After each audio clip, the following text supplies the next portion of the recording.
Un héroe no es necesariamente el que hace lo correcto, pero eso ya lo sabes. No quiero aburrirte contándote que el héroe es aquel que la historia quiere que veas como tal, porque como bien conoces, dicho personaje no necesita ser moralmente impecable, solo necesita que el guión le ponga la luz correcta, la música adecuada y sobre todo una historia que reme a favor.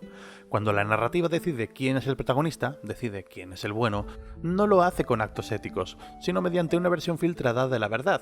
Y hoy te quiero hablar de estas técnicas para lograr dicha manipulación. Puro marketing. Cuando el héroe no es del todo ético y a veces ni siquiera mejor que el villano, solo hay que recurrir a este marketing. Y cuando digo marketing me refiero a toda la maquinaria narrativa que marca sus acciones, las suaviza, les pone música heroica y filtra cualquier ángulo que pudiera hacerle parecer un monstruo. Antes de contarte cómo se hace con 9 recursos narrativos muy concretos, quiero hablarte de unos ejemplos bastante conocidos.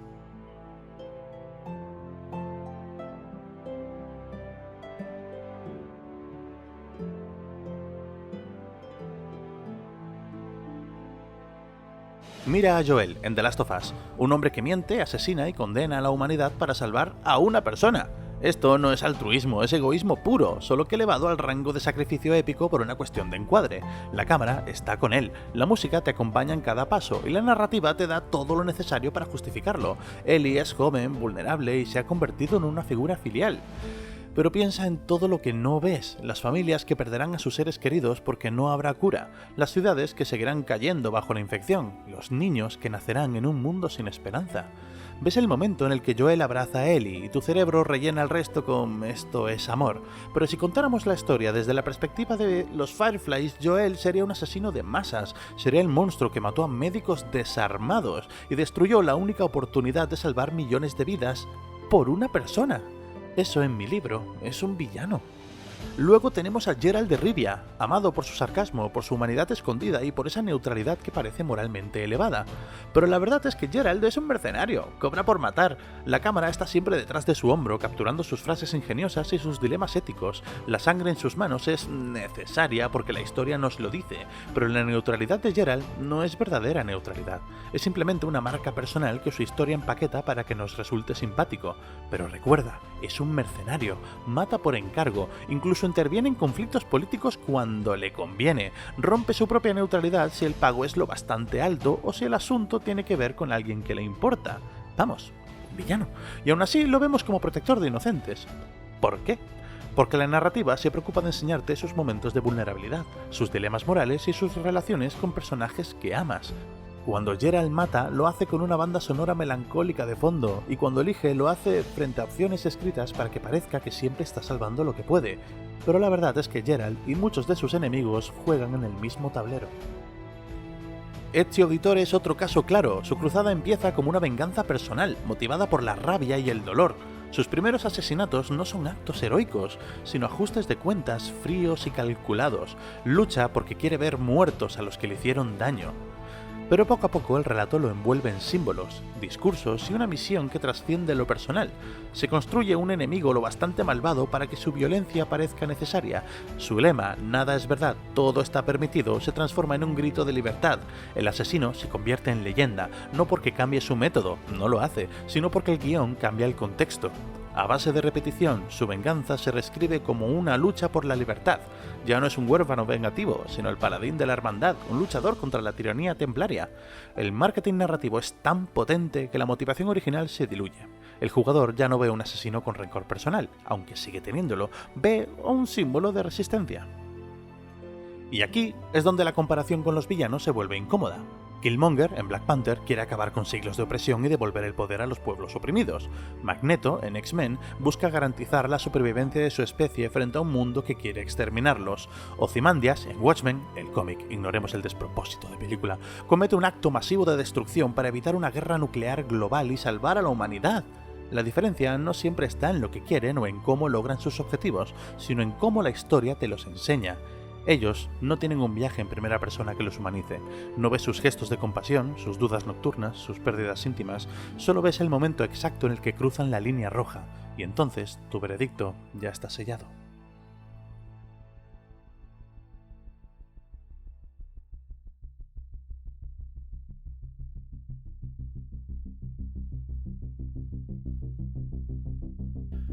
Entonces, ¿qué hace que un héroe lo sea aunque no lo sea realmente? La historia decide qué enseñar, qué omitir y cómo presentarlo para dirigir tu empatía hacia un lado concreto. Atento, un lado concreto, un lado correcto, no el lado correcto. Decide a quién sigues, de quién conoces la infancia, los traumas, las pequeñas victorias morales. El villano rara vez recibe ese trato y cuando lo recibe muchas veces deja de ser visto como un villano. Ocurre con Magneto y con Thanos, por ejemplo. El héroe, al final, es un producto, un empaquetado de acciones, diálogos y atmósfera, diseñado para que compres su causa como si fuera la única posible. No es bondad objetiva, es branding narrativo. Cambias el encuadre, cambias el héroe. El villano, por su parte, suele recibir encuadres duros, diálogos fríos y ausencia de contexto emocional. No importa si su causa es justa o incluso más altruista que la del protagonista. Si la cámara no está con él, entonces no empatizas. La ficción no inventó esta trampa, la aprendió de la historia. La frase "la historia la escriben los vencedores" no es poesía, es una descripción literal del marketing del héroe en el mundo real. Los líderes militares, los fundadores de naciones, incluso figuras religiosas han sido moldeadas por cronistas que respondían a quienes ostentaban el poder. Alejandro Magno, Julio César, Napoleón, todos han pasado a la historia como genios, estrategas o visionarios, pero si lees crónicas de sus enemigos aparecen como tiranos sedientos de sangre. No hay más que ver la leyenda negra española, que deja al viejo imperio español como el mayor de los villanos cuando sus métodos lo convierten precisamente en uno de los conquistadores menos sangrientos de la historia. La diferencia no está en lo que hicieron, sino en quién tuvo la pluma para contarlo. Incluso en tiempos recientes, guerras y revoluciones nos muestran que el libertador de un pueblo puede ser el terrorista de otro. El lenguaje, las imágenes y las omisiones son el marketing que convierte a una figura compleja en un héroe incuestionable. En ficción, como en la vida, el héroe no necesita ser bueno, solo necesita que su historia se cuente desde el ángulo correcto, con la música adecuada y el silencio conveniente. Y nosotros, espectadores o ciudadanos, compramos el paquete completo sin darnos cuenta de que lo que admiramos u odiamos no es a la persona, sino a su campaña publicitaria.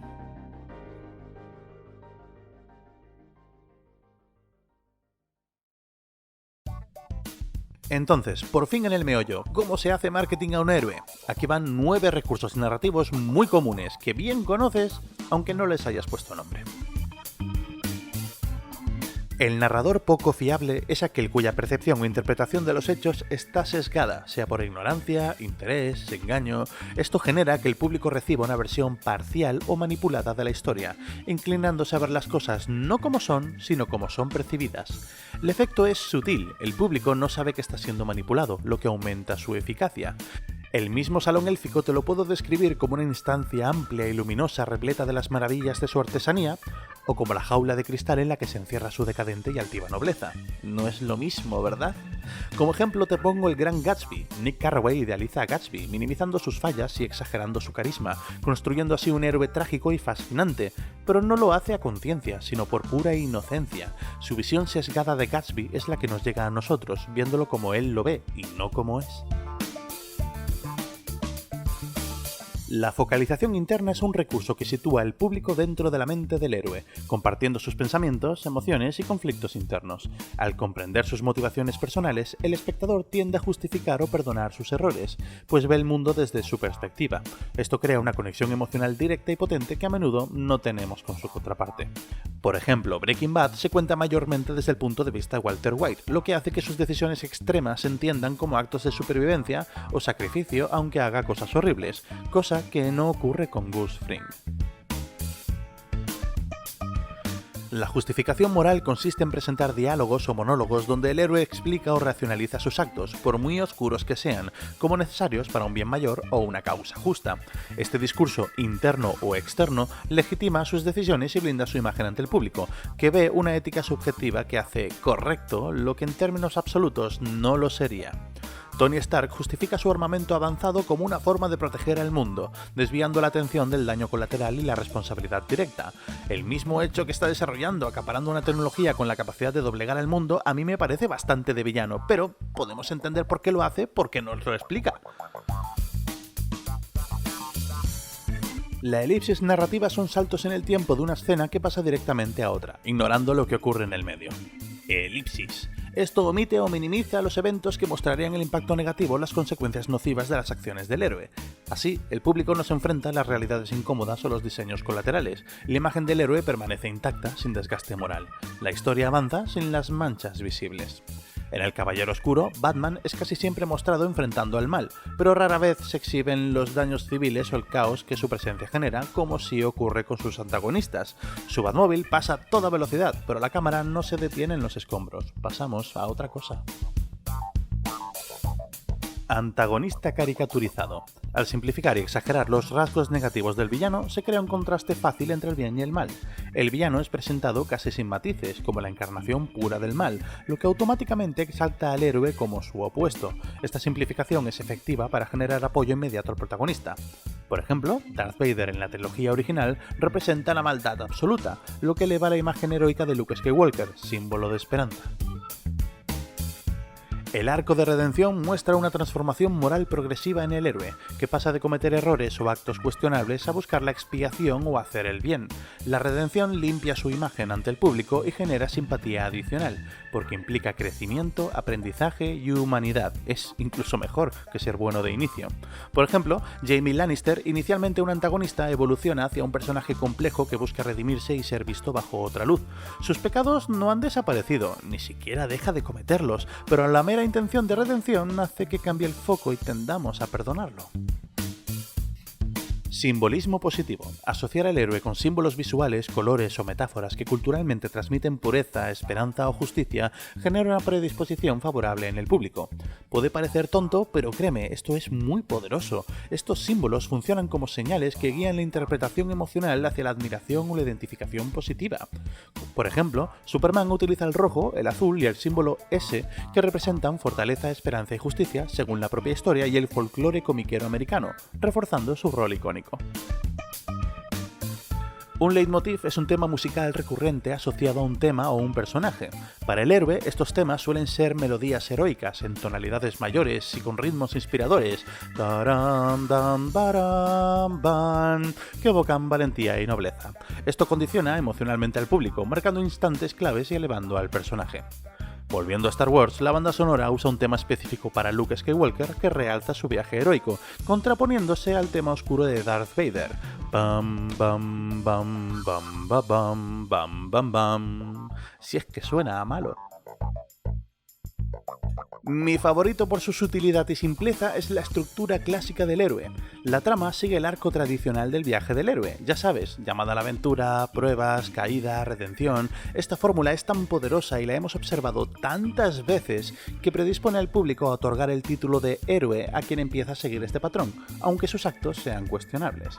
Como ejemplo, tenemos a Walter White, otra vez, que sin ser un héroe en absoluto lo catalogamos como tal porque su historia comienza siguiendo los pasos clásicos del viaje del héroe, llamada a la aventura por su cáncer, pruebas desafiantes que lo forjan poco a poco, una caída y finalmente una redención. Estos recursos no solo moldean la historia, sino que guían la emoción y la ética del público creando ese marketing del héroe, que puede transformar a personajes moralmente ambiguos en iconos admirados. Conocerlos permite ver más allá de la superficie narrativa y cuestionar lo que llamamos heroísmo. ¿El marketing del héroe es algo malo? No, no lo es en absoluto. De hecho, es hasta interesante y se pueden hacer historias enteras enfocándose solo en esto. Y te menciono Breaking Bad otra vez. Es más, subvertir este cliché enfocándolo en villanos es para mí una manera de crear historias que me atrapan de verdad. Y a ti también. De ahí la moda de villanos que no lo son tanto, aquellos con los que puedes empatizar. Pero si quieres saber más sobre villanos, qué hace malo al malo y toda esa mandanga, tienes el primer vídeo de mi canal. Yo, por ahora, lo voy a dejar aquí. Por favor, cuéntame algo, dale like, suscríbete, haz clic en un vídeo relacionado, ya sabes, no dejes que el algoritmo termine por destruirme. Necesito tu ayuda para que el marketing me favorezca y quién sabe, quizá algún día toda esta verborrea le sirva de verdad a alguien. Para algo, no sé.